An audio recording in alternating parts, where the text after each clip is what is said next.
What's up, everybody? This is DJ Onnist, and I'm here today to answer that question. What does a wedding DJ do?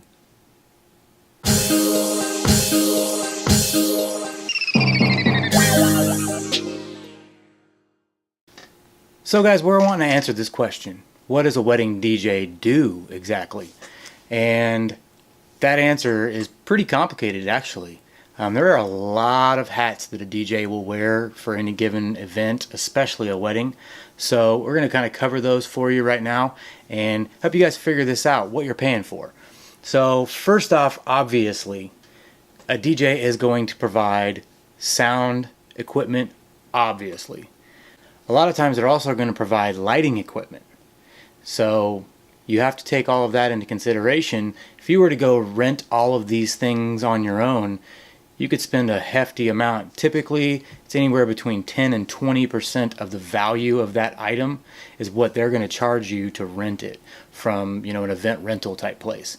So typically, DJs, they give you their equipment. The rental fee that's incorporated into their price is much, much less than what an event rental type place would rent you some speakers for, or rent you some microphones or things like that. You still also have to have music, so we'll cover that here in just a minute. So part of that sound and lighting equipment is not just the rental fee for it. You're also getting someone who is familiar with that equipment, who knows how to run it, who knows how to set it all up and make it look nice. This is very, very important. You don't want to have just wires all over the place. You don't want to have inadequate sound equipment, inadequate lighting equipment that's not set up properly. So that's why a professional DJ is very, very important, because they're going to have, more than likely, they're going to have good equipment. They're going to have, high quality equipment that isn't going to, is going to be less likely to break down in the middle of your event, because that's horrible. That's horrible for you and for them. They're probably going to be stressing out just as much as you are. So another thing a DJ is going to be doing is providing music for your event. Not just the sound equipment, but the actual songs that are being played. So you're going to want someone who has a pretty extensive library. That library costs a lot of money.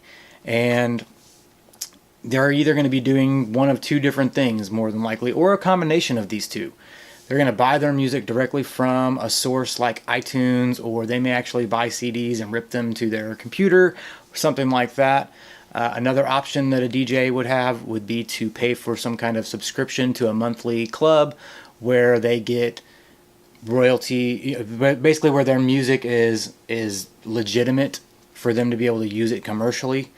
And that's what you want. You want somebody who's not trying to cheat the system, because if they're cheating the system, they might be cheating you. So I'm not going to throw anybody under the bus on that one, but it does happen.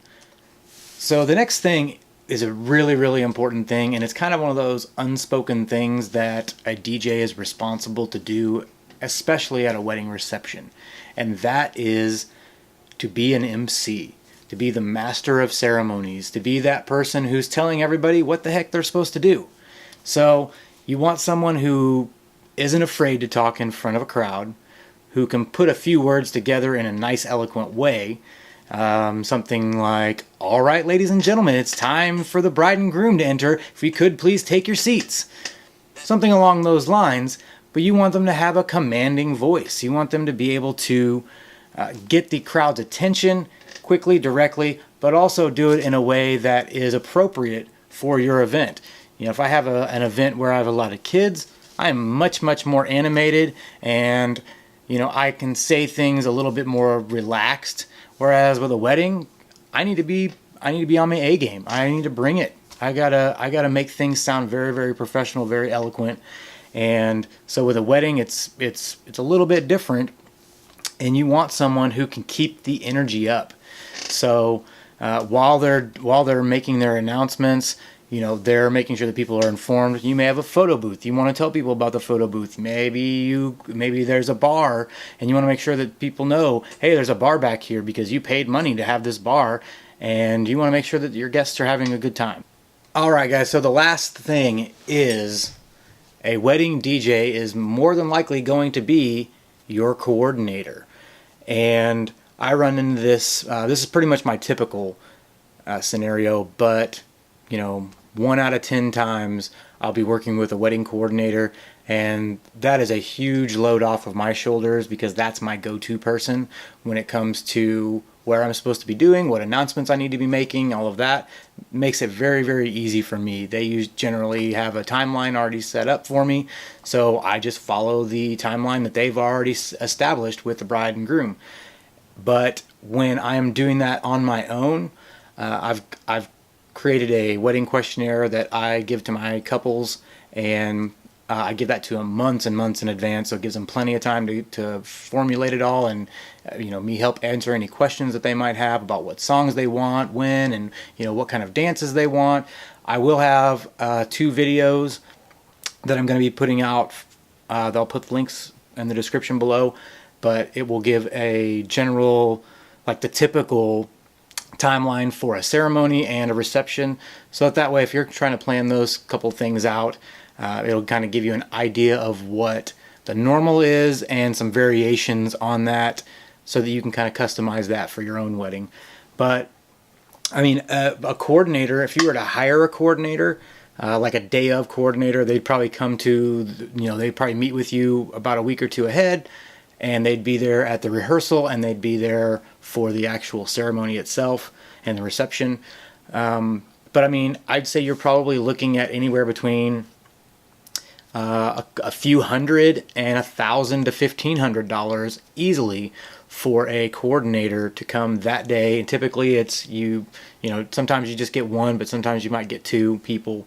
But you know, that is an extra expense that is kind of like an unsaid expense when it comes to a wedding DJ, is that they're going to be that person to help you figure out how the day is going to go. And I think that is very, very, very valuable. So that's pretty much it, guys.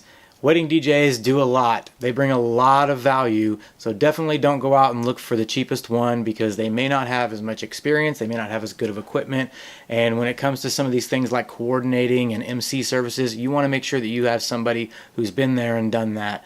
So once again, this is DJ Onnist signing off. Hope you guys have a great day, and God bless.